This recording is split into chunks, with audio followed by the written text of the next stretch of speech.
Hello everyone, welcome to Advent journey. Christmas ഒരുക്കത്തിൻ്റെ 6ാമത്തെ ദിവസത്തിലേക്ക് എല്ലാ ഫാമിലീസിനെയും വെൽക്കം ചെയ്യുന്നു. അടിപൊളിയായിട്ട് ഒരുങ്ങുന്നു എന്ന് ഞാൻ വിചാരിക്കുന്നു.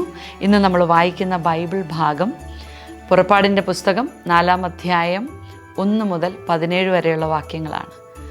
അവിടെ മോശയെ കർത്താവ് ധൈര്യപ്പെടുത്തുന്ന ഭാഗമാണ്. അപ്പം നിങ്ങൾ ആ ഭാഗം വായിക്കണം, ഫാമിലി ഒരുമിച്ച് റിഫ്ലക്റ്റ് ചെയ്യണം.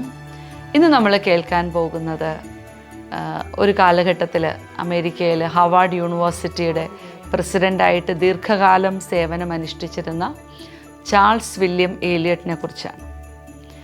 അദ്ദേഹത്തിൻ്റെ ബാല്യകാലം ജനിച്ച സമയത്ത് അദ്ദേഹത്തിൻ്റെ മുഖം ഒരു വശത്തേക്ക് ഇങ്ങനെ കോടിയായിരുന്നു ഇരുന്നത്.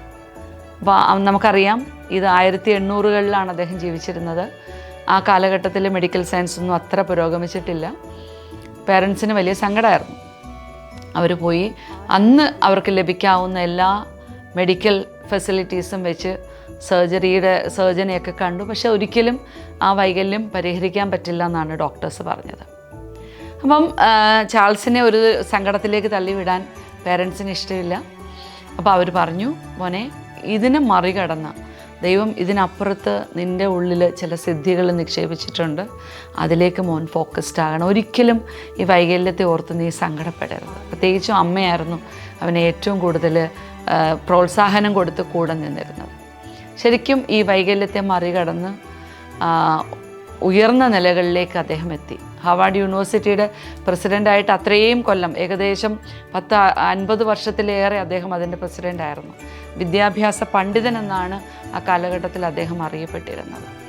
പ്രിയമുള്ളവരെ, നമ്മുടെ ജീവിതത്തിൽ നമുക്ക് ചില വൈകല്യങ്ങളാവാം, ചില വീക്ക്നെസ്സസ് ആവാം. അപ്പം മോസസിനെ നമുക്കറിയാം, മോസസിന് വിക്കുണ്ടായിരുന്നു. അപ്പം പലപ്പോഴും ദൈവം ഇസ്രായേൽ ജനത്തിനെ നയിക്കണം, മുന്നോട്ട് പോകാൻ പറയുമ്പോഴെല്ലാം മോശ ഇങ്ങനെ ഓരോ കാര്യങ്ങൾ, തടസ്സങ്ങൾ പറഞ്ഞ് പുറകോട്ട് നിൽക്കുമ്പം മോശയ്ക്ക് ധൈര്യം പകരുന്ന കർത്താവിനെയാണ് നമ്മളവിടെ കാണുന്നത്. അപ്പോൾ നമ്മൾ ഇന്ന് ഈ ഭാഗം വായിക്കുമ്പോൾ നിങ്ങൾ ചെയ്യേണ്ടുന്ന ഇതാണ്: നമ്മളെ പലപ്പോഴും പുറകോട്ട് വലിക്കുന്ന, അല്ലെ നമ്മളെ ഡിസ്റ്റർബ്ഡ് ആക്കുന്ന ചില വീക്ക്നെസ്സസ് നമുക്കുണ്ട്. അല്ലെ നമ്മളെ ഭയത്തിലേക്ക് കൊണ്ടുപോകുന്ന ചില കാര്യങ്ങൾ ചെയ്യാൻ നമുക്കൊരു ധൈര്യമില്ല.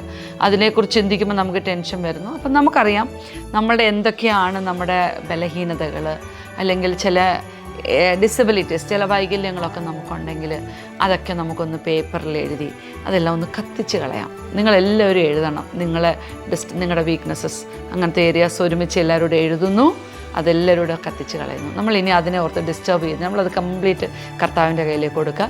പോസ്റ്റർ ഡിസൈൻ ചെയ്യാൻ മറക്കരുത്. അപ്പം നമുക്ക് നാളെ പുതിയ ചിന്തകളുമായിട്ട് വീണ്ടും കണ്ടുമുട്ടാം. ബൈ.